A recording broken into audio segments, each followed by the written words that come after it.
Oi, oi, galera! Hoje eu trago para vocês a resenha do filme A Sociedade da Neve. Vamos lá?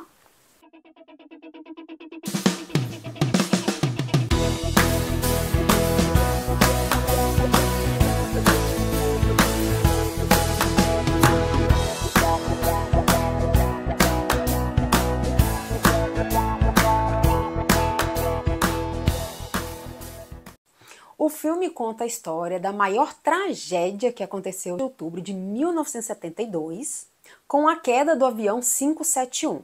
Dentro dele estavam 45 pessoas, sendo o time de rugby do Uruguai, Old Christians, e seus familiares, e também 5 pessoas da tripulação. O avião que ia de Montevidéu para Santiago acabou colidindo nas Cordilheiras dos Andes. Das 45 pessoas dentro do avião, 29 sobreviveram à queda e logo depois, na situação devastadora que eles passaram, inclusive o resgate já tinha declarado a morte, depois de 72 dias foram encontrados 16 pessoas. Eles enfrentaram temperaturas de menos 30 graus e uma altitude de 4.000 metros. Amontoados tentavam se manter aquecidos.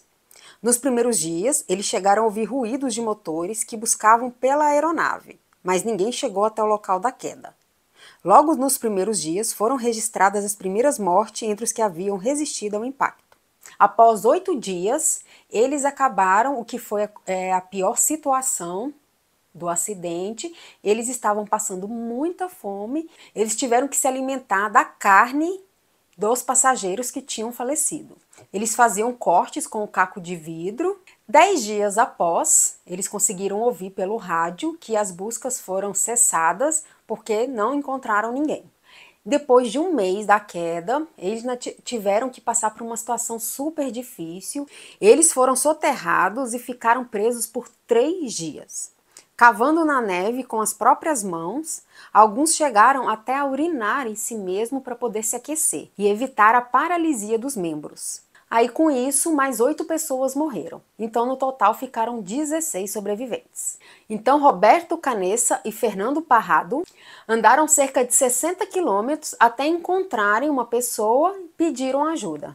A dupla encontrou o tropeiro Sérgio Catalã, do outro lado do rio, na província de Concagua, no Chile, 10 dias após a partida da dupla para buscar ajuda. No filme mostra que 2 helicópteros chegaram para resgatar os sobreviventes, mas na história real parece que ela foi feita em 2 dias, esse resgate. E hoje existe um memorial no local do acidente.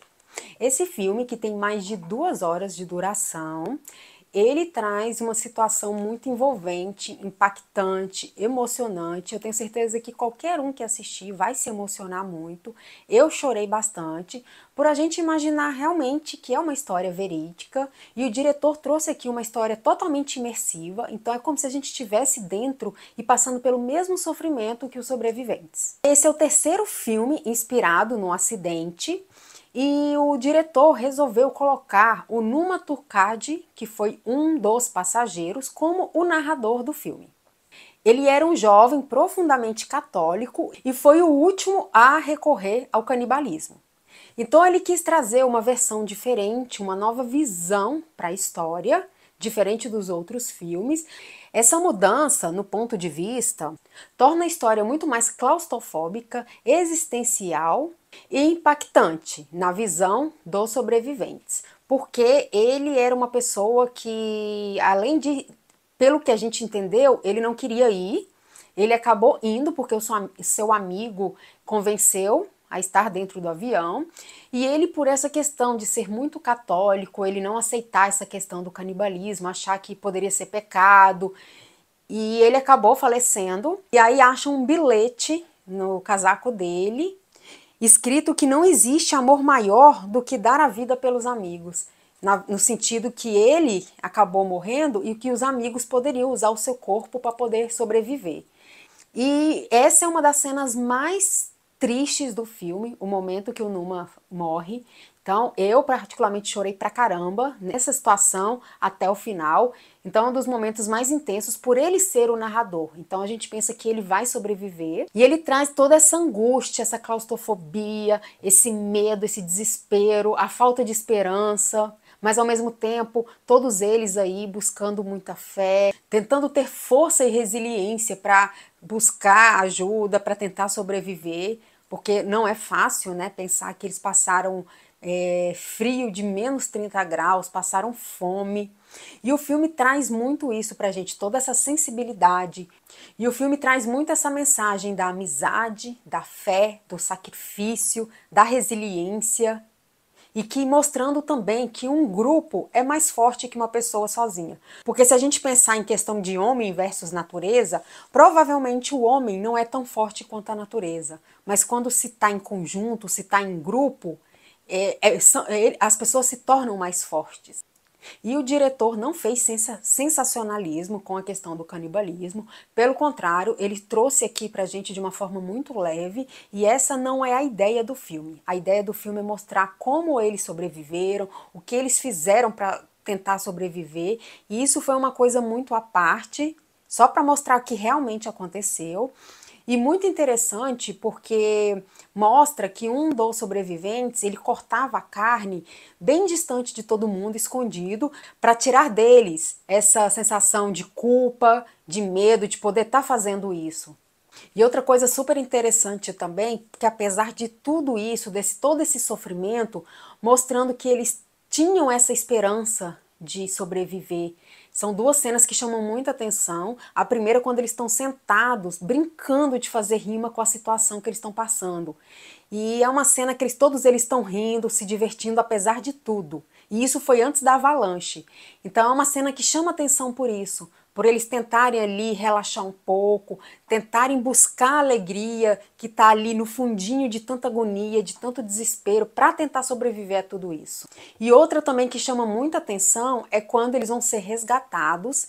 Todos eles que estão ali esperando o resgate, eles estão se arrumando, passando gel no cabelo, escovando o dente, trocando de roupa, que é aquela ponta de esperança que chegou depois de 72 dias, né? Eles vão ser resgatados.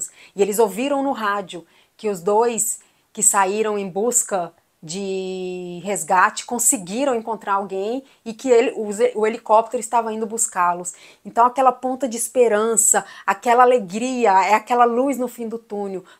Essa cena chama muita atenção e faz a gente se emocionar bastante.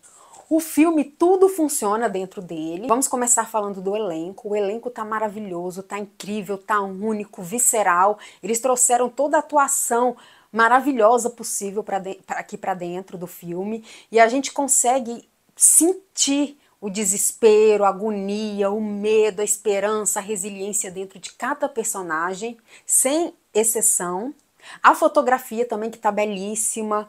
Uma trilha sonora que encaixa, que faz a gente estar naquela montanha russa de emoções, que ao mesmo tempo a gente tem esperança, a gente tem aquele sofrimento, aquela agonia. E por mais que seja uma história verídica, que a gente já conheça a história, a gente não consegue não se envolver, de não ter medo, de pensar que será que eles vão realmente ser resgatados? Será que isso vai acontecer? O que eles vão passar? O que tem mais para acontecer aqui? Será que esses últimos vão sobreviver? Então, por mais que a gente conheça a história, a gente se envolve de uma forma que é como se a gente não soubesse o final. E curiosidades à parte, o diretor, Juan Antônio Bayona, faz parte do filme também. Ele é um dos pilotos do helicóptero que vai fazer o resgate dos sobreviventes. Carlos Paes e Nando Parrado participam do filme também. Eles são um dos dois sobreviventes da tragédia. O Nando Parrado, ele aparece na cena do aeroporto, quando o ator que o interpreta na versão jovem abre a porta do aeroporto e dá de cara com ele. E o Carlos Paes faz o papel do seu pai na época, que ele é aquela pessoa que liga para dar o nome dos sobreviventes. Então a pessoa do outro lado pede para ele repetir 2 vezes para eles poderem pegar direitinho os nomes. E aí ele vai falando nome por nome, inclusive fala o seu próprio nome. O diretor passou anos entrevistando a família dos falecidos, dos envolvidos na tragédia e dos sobreviventes, para ele poder captar toda a essência para o filme. A maquiagem e o figurino foi pensado nos mínimos detalhes. A gente impressiona o tanto que tá incrível. Então a gente acompanha o início deles até o final, que eles estão aí, pelo que a gente leu, eles estavam pesando quase 25 quilos. Então a gente vê toda a magreza no rosto, no corpo.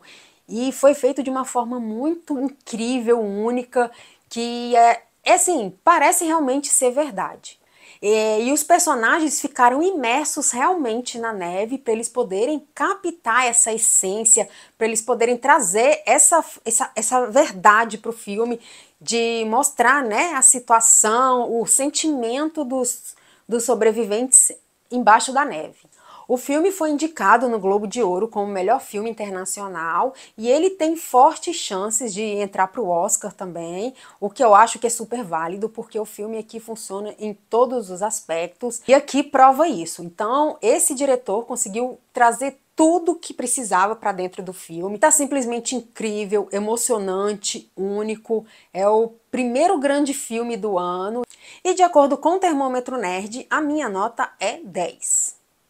A Sociedade da Neve, ela chegou primeiramente nos cinemas, em algumas salas, infelizmente.